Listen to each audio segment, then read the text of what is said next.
What's up, marketers? Everybody optimizes their Facebook ad account differently. So I optimize my ad accounts differently than Nick Shackelford, Savannah Sanchez, David Fogarty, and you. So in this video, I'm gonna break down how I think about optimizing Facebook ad accounts, how I actually optimize those accounts, and how I use tools like Northbeam and Triple Whale to help in that process. The first thing that you're going to need is a goal. This is likely going to be a CPA or cost per purchase goal, or likely a ROAS goal in the very beginning. The reason why you need a goal to start off with is it's actually going to affect the way that you are optimizing your ad accounts. If you're a newbie media buyer or a business owner, you're probably still working a lot on product market fit. So your main goal is to be learning as much as possible about what type of ad creatives and what type of products are really generating those sales for you.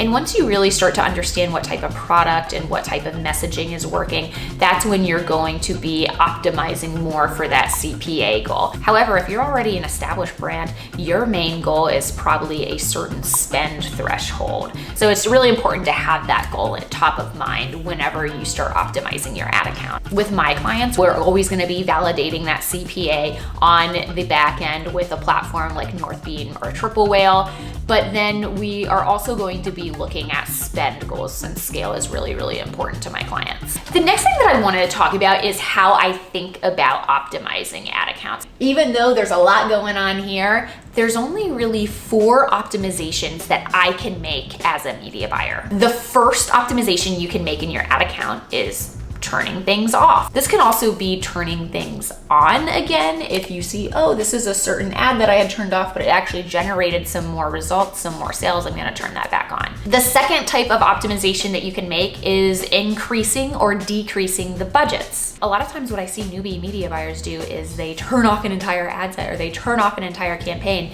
And instead, what I'd actually suggest here is decreasing the budget until you start getting the results that you like, and also making some additional optimizations. The third type of optimization that you can do is adding things in. So this could be a new ad creative, this could be a new ad set, some new targeting, this could also be a brand new campaign. The fourth type of optimization you can make is testing new strategies. Now, these are what I would call seemingly bigger swings, but oftentimes I find that new media buyers or new business owners really get wrapped up a lot in testing out, cost cap versus lowest cost, bid caps, trying CBO versus ABO. And to be honest, those are fine things to test, but at the beginning, it's completely not necessary to dive in and test those. So what's interesting is all the optimizations that you can make in an ad account are gonna fall into those 4 buckets. And when I start optimizing an ad account, I actually like to go through those step by step to optimize an ad account. Now let's go ahead and dive into how I optimize an ad account. The first thing I'm gonna do when I log in for the day is I'm gonna trim off the fat, which means that I'm gonna be turning off the ads that aren't working. And here I'm gonna be starting at the ad level. So I'm gonna be going through each of my campaigns, each of my ad sets, and seeing the ads that aren't pulling their weight. And simply, I'm going to turn them off. I'm gonna make sure that they were able to get enough amount of spend. So if they aren't actually getting that much spend, I would go ahead and leave them. But if you see, they are starting to get a bit of spend, but they're not generating purchases, they aren't getting the right type of results after they've been up for 7 days or more, that's when I would go ahead and turn those off. And I'm gonna do the same thing for my creative testing campaign, for my prospecting scaling campaign, and then if I have a retargeting campaign, I'm gonna do the same thing in the retargeting campaign. And the rule of thumb here is that if something hasn't been working for the last 7 to 14 days in most cases, then I'm gonna go ahead and turn it off. Now, once you've done that at the ad level, I would go ahead and take a quick look at your ad sets as well. Particularly in the creative testing campaign, if you are launching net new ad sets to launch your creative test, I would go through all the ones that are currently on, and if you see very clearly, hey, there are some creative tests that are clear losers, go ahead and turn those off. However, I will say that if you see, hey, we have a few creative tests that are starting to really work and starting to scale up, go ahead and keep those running. Even if you do take those from the creative testing campaign and drip them into the prospecting scaling campaign or your retargeting campaigns, you wanna be sure to keep those on, because there's no guarantee that they're gonna be working in the other campaigns that you drip them into, number one. And number two, it's a really nice way to scale up, because you never wanna turn anything off that is already working. never. So after I've gone through and I've turned off all of the ads that weren't performing well at the ad level, and then maybe turned off a few creative tests at the ad set level, and then maybe turned off some ad sets in prospecting or retargeting, these should be really broad anyways. You shouldn't have more than 1 to 2 ad sets in your retargeting campaign, and you shouldn't have more than 3 ad sets in your prospecting scaling campaign. Maybe turn those off if they're really not working for you and just want to go full broad. The second thing that I may be looking at doing is adjusting my budgets. And here's where thinking about your goal is really important. So you're going to be thinking about, hey, where are the results looking good? Where can I increase budgets, and where can I also decrease budgets?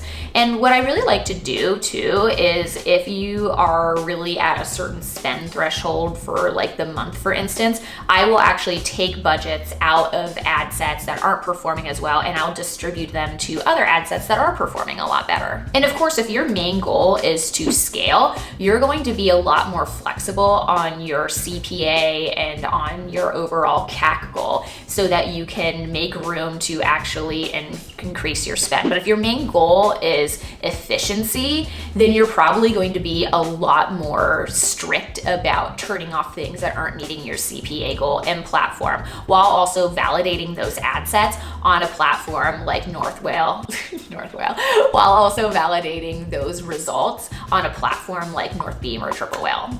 Northwhale, it's funny.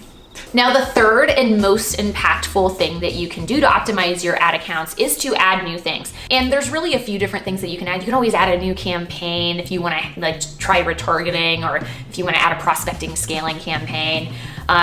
But really the most important thing that you can do is add new creative tests. This is really going to be the thing that's going to have the biggest swing in your performance, because creative is the biggest lever that we have on these platforms. Targeting is pretty much dead in 2022, 2023. So really, media buyers need to be thinking a lot about their creatives. So if you are a media buyer, you need to be constantly looking into your data and saying, okay, what type of creative is getting the best results and the most purchases for my client? What do those hook rates look like? What do those hold rates look like? What can I learn from that data so that I can make positive iterations on creative, so that we can continue moving performance in the right direction? I often find that actually the bulk of the time that I spend in ad accounts, it's adding new creative tests, just actually loading up the ad creative, loading up the text, and going through that process. That tends to take up like 75% of my time. Really, the turning things off and the distributing of budgets tends to go quite a bit quicker. And last, the final thing that you can do to optimize your ad account are the new strategies that you can potentially test out. And again, you need to be thinking to yourself, do I even have the budget to test these things? If you are spending under 50K per month, you don't. Do not worry about it. You really do need to be going towards a consolidated account structure. I have tons of videos about what your ad account structure should look like. But if you are interested to try different types of strategies, like a bid cap or a cost cap, those things are available to you, especially if you want to try being a little bit more efficient with your spend as opposed to getting scale. That might be a situation where cost caps could be a good thing for you to test out. To be candid, I do not use cost caps or bid caps on any of my clients. None of our clients at Thesis use them. You're probably going to be much better off thinking more about your creative. But I did want to mention it in this particular episode because I know that other people are going to be talking about it. Also, there are other media buyers who are really, really good at what they do, who have a completely different opinion than me. I know Taylor Holiday and those at Common Thread Collective, they routinely use cost caps. So I'll be sure to link one of their threads below so you guys can take a look at that and get a different opinion on that. However, I will say, if you are spending 50K or more per month on your Facebook ads and scale is really important to you, I would try an Advantage X campaign. I have seen that working really, really well for my clients recently. And for some of them, these were the top spenders during Black Friday, Cyber Monday 2022, and really all of Q4. So that is my one big caveat. The final thing that I want to talk about is how I am using Triple Whale and Northbeam to help optimize my accounts. Now, I know it is sort of a hot button topic, but at Thesis, we have clients that use both, and I have used both in my career. And I think that they're both really great platforms. And the use case that I have have for both of these are super, super important, mostly when I am looking at budgets. Really, the big thing that I want to be looking at is making sure that our Facebook ad spend or our TikTok ad spend is as profitable as possible. Because a lot of times those numbers don't look like it on platform, especially for TikTok. So what I'm going to be doing is I'm going to be looking at North Beam and Triple Whale at the campaign and ad set level.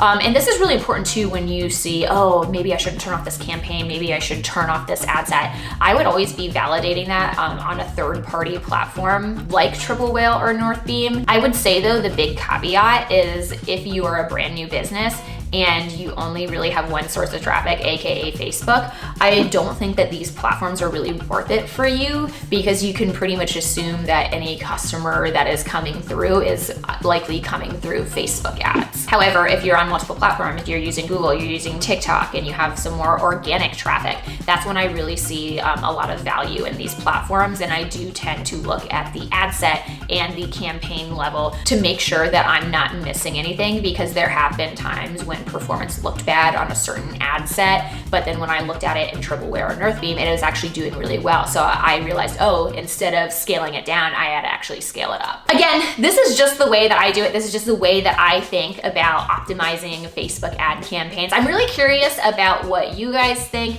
So please be sure to leave me a comment below and tell me how you go about optimizing your campaigns or what surprised you about this video. And I will see you guys next week. Bye.